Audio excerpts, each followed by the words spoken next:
Is there any objection? No.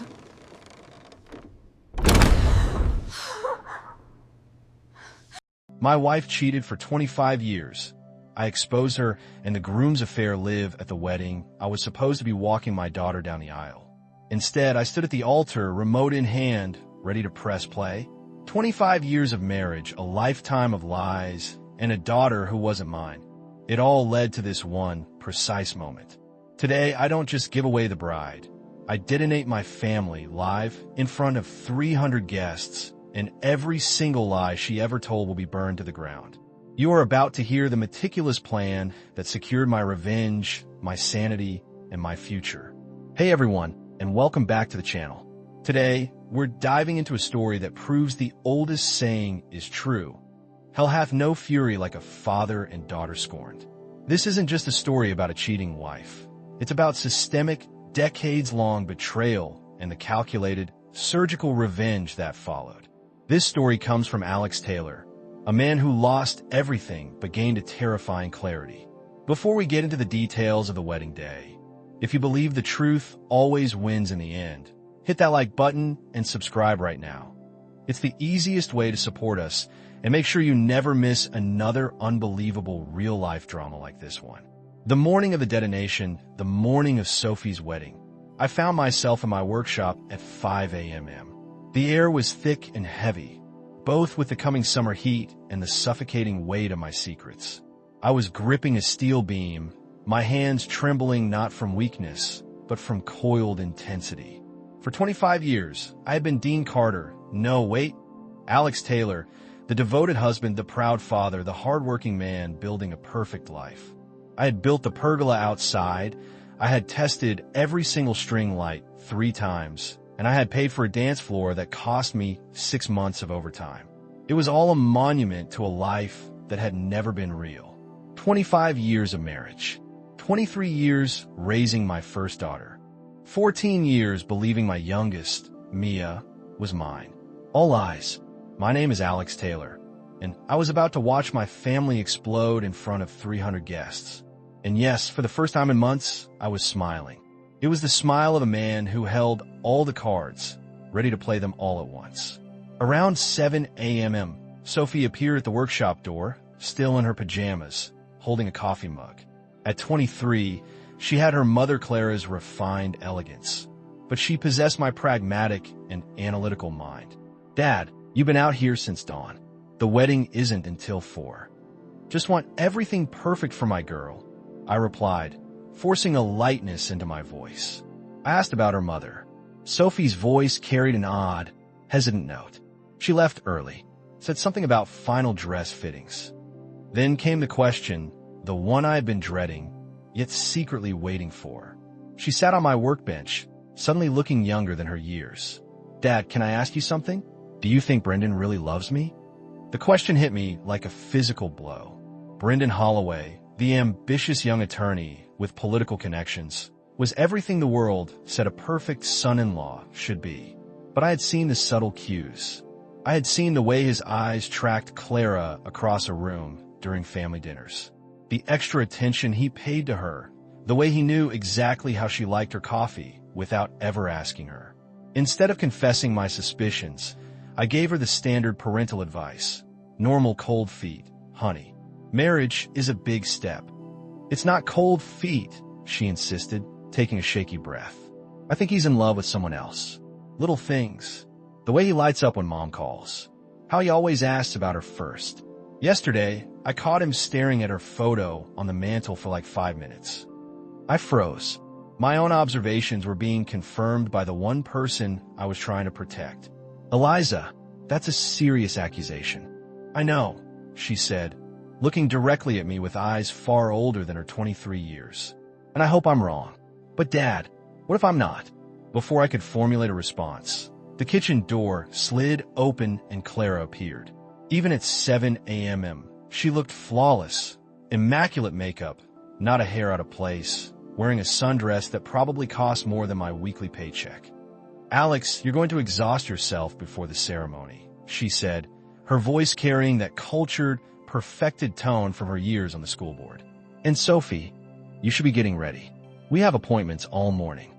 Morning, sweetheart, I said, studying her face intently. You're up early. She avoided my gaze. Busy day. Brendan called. He wants to stop by around 10 to discuss some last-minute details. Sophie's expression tightened almost imperceptibly. What details? Something about the seating arrangements, Clara replied, her smile not quite reaching her eyes. You know how particular his family is. We should probably discuss it privately. Politics and all that. The tension in the workshop was so thick, you could cut it with a butter knife.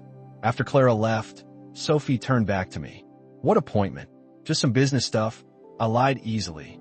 The truth was, I had cleared my entire day. I knew something was going down, and I intended to be there for every second of it. Sophie studied my face for a long moment, then asked, Dad, if you found out something terrible about someone you loved, would you want to know? Always, I said without hesitation. Truth is the only foundation worth building on. Even if it destroyed everything, especially then. The proof and the paternity bomb 2 hours later. I was supposed to be finalizing an electrical contract. Instead, I was crouched behind the garden shed, watching Brendan's expensive BMW pull into our driveway. Through the kitchen window, I saw Clara waiting, having changed into a different silky, form-fitting dress. Perfect attire for a seating arrangements discussion. Brendan entered the house like he owned the place. Within minutes, they were standing too close by the kitchen island. I couldn't hear their words, but their body language was screaming. Then, Clara's hand touched his chest.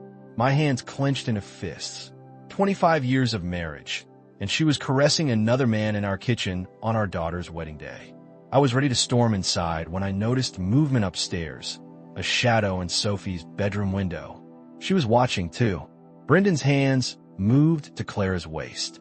She leaned into him, her head tilted back. They were about to kiss when, suddenly, he stepped back and said something I couldn't hear. Clara laughed, a sound I hadn't heard from her in years, light, genuine, and happy. I watched my wife of 25 years transform into someone vibrant, someone alive in a way she hadn't been with me in a decade. Then, his hands were in her hair, and they were kissing with the passion of teenagers. My vision went red.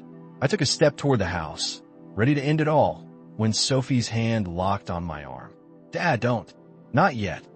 Sophie, I know what it is. She cut me off, her voice steady despite her shaking hands. I've known for weeks. I've been documenting everything. Times, dates, locations. I hired a private investigator last month. I stared at her. You what? I'm not stupid, Dad. I've watched them.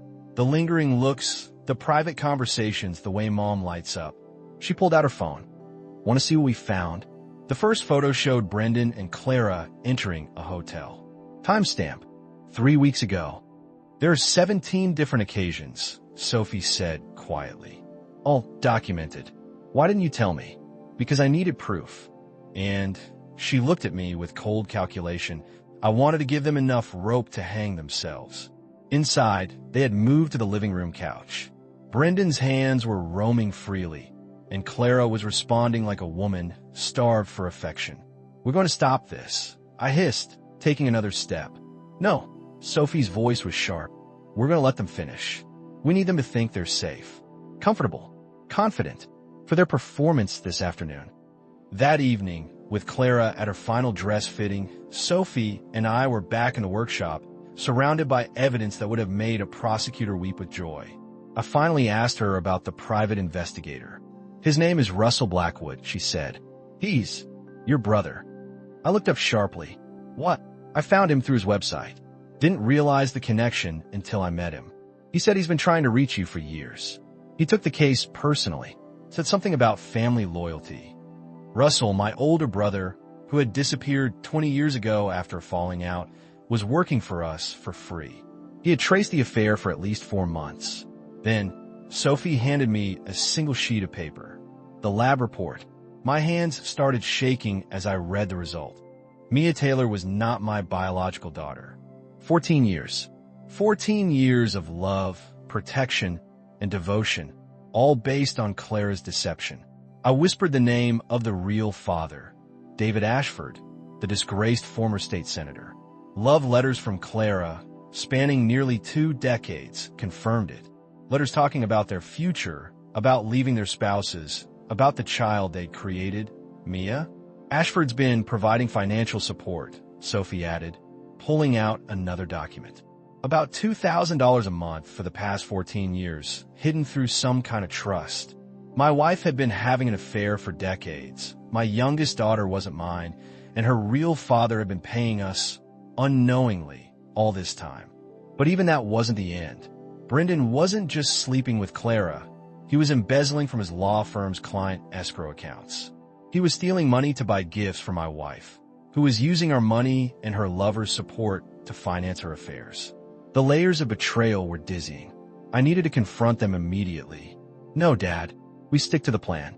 If we confront them now, they confess, we cancel, and they play the victim. Grant disappears. Mom plays the sufferer. Mia is caught in the middle. So what are you suggesting? Public humiliation, complete and total destruction of their reputations. Tomorrow, in front of 300 guests, we expose everything. The affair, the embezzlement, the paternity fraud. When they can't run or hide or spin the narrative. I studied Sophie's face. And you lose your wedding day. Sophie smiled, but there was no warmth in it. Dad, I stopped wanting to marry Brendan the minute I realized he was sleeping with my mother. This isn't about my wedding anymore. This is about justice. The depth of this betrayal, the affairs, the financial fraud, the paternity lie is truly staggering. If you're completely hooked by Alex and Sophie's plan, please take a second to subscribe to the channel right now. We rely on your support to bring these true stories to life. And trust me, you absolutely want to see the footage of the wedding day explosion. Don't scroll away. The most satisfying part of this story is about to unfold. Showtime at the altar, I woke up on Sophie's wedding day with a terrifying clarity. I was no longer the man who lived a lie. I was the man ready to execute the truth. Clara was already moving around the bedroom, a nervous energy surrounding her. Big day, she said without looking at me. Biggest day, I agreed. After she left, I opened a safe hidden behind our wedding photo. Inside were the divorce papers Russell had helped me prepare, signed and notarized, along with a USB drive containing every piece of evidence. Today, one way or another, this would all be over. Downstairs, the house was buzzing. Caterers, florists, photographers, all documenting what they thought was a fairy tale. Mia was at the kitchen table, eating cereal. Morning, Dad. Mom's freaking out about everything being perfect. I studied her face, really studied it. Now that I knew the truth, I could see the differences, the shape of her eyes, the set of her jaw. How did I miss it for 14 years? Dad, you okay? Mia asked, just thinking about how grown up you're getting. You'll always be my little girl. The words came out more forcefully than intended. Mia looked at me strangely. You've been acting weird lately. Wedding stress? Yeah, if Sophie actually goes through with it, Mia added, rolling her eyes. I went perfectly still. What do you mean? She's been acting strange too. Yesterday, I caught her crying, but she said they were happy tears. I think she finally figured out that Brendan's a creep. My heart pounded. What makes you say that? The way he looks at Mom, Mia said, disgusted. Like the way guys look at girls they want to. You know, it's gross. He's supposed to marry Sophie, not stare at her mom. My own 14-year-old daughter had seen the truth I had chosen to ignore for months. At 9 a.m., I met Russell in the garage. He showed me the small remote control. This connects to the projection system.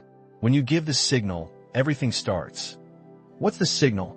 Sophie will ask if anyone has any objections to the marriage. That's your cue.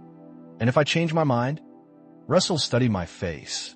Alex, I've spent 2 decades investigating cheating spouses and corrupt politicians. Trust me, public exposure is the only thing that works. You need to do this for yourself, for Sophie, and for Mia. I thought about the love letters, the hotel receipts, the DNA test, and Brendan's hands on Clara in my living room. No, I'm not changing my mind. At noon, the guests started arriving. I played the role of the proud father, greeting judges and society types who looked down their noses at my working-class money. I watched Brendan work the crowd, a charming thief and homewrecker. I watched him catch his breath when Clara appeared at the top of the stairs in her mother of the bride dress. They were 3 feet apart, surrounded by family, and yet they were making eyes at each other. The fool was genuinely infatuated with my wife. Finally, the music changed to the traditional wedding march. Sophie appeared, radiant and determined in her grandmother's gown. We walked slowly down the aisle, my arm linked through hers. 300 pairs of eyes were on us, but all I could focus on was the USB drive in my pocket. When we reached the altar, I kissed Sophie's cheek and turned to face Brendan. "Take care of her," I said, loud enough for everyone to hear. "I will, sir," he replied. Liar. I took my seat next to Clara. She squeezed my hand and smiled, a practiced mask of wifely affection. The minister began the ceremony, talking about love, commitment, and fidelity. I wondered if the words tasted like ash in Brendan and Clara's mouths. Then came the moment. If anyone here has any reason why these two should not be joined in marriage, speak now or forever hold your peace. I stood up slowly.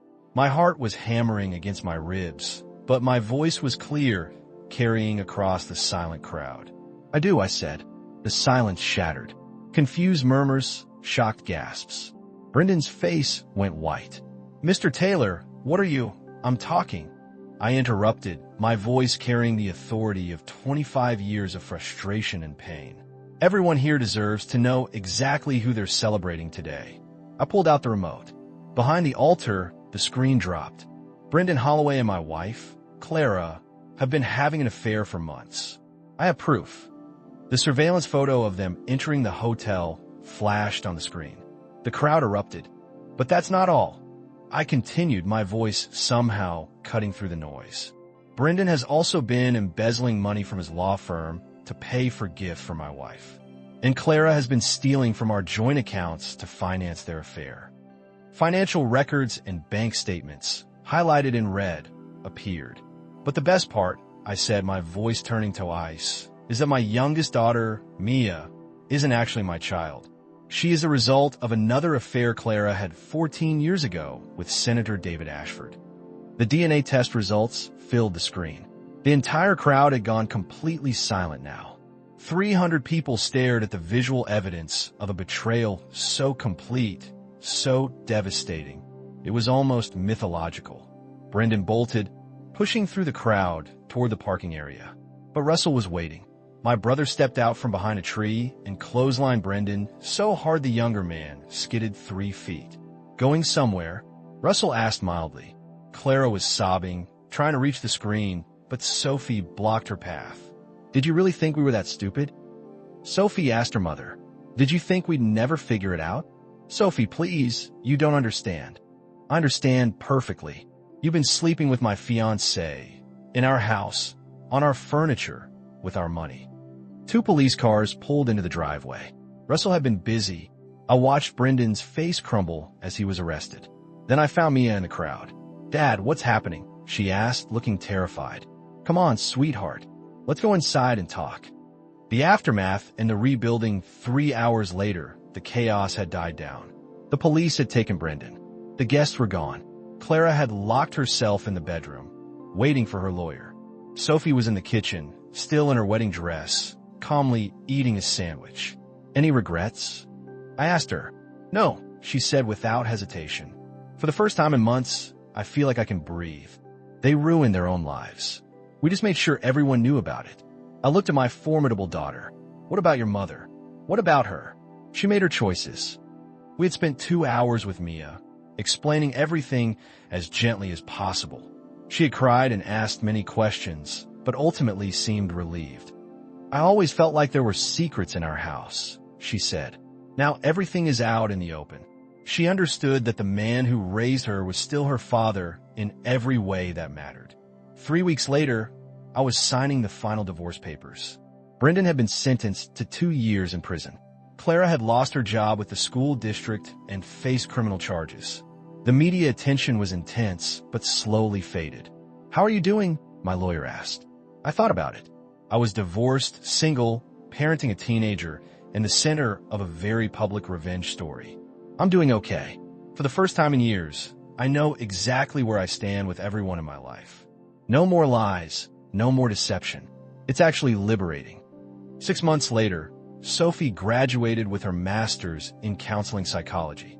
I want to specialize in family therapy, specifically helping families deal with betrayal and rebuilding trust, she told me. What we went through, what we survived, it could help other families. A year later, Russell stopped by my now expanded workshop. He was writing a book. What would you call it? I asked. Before she said, I do.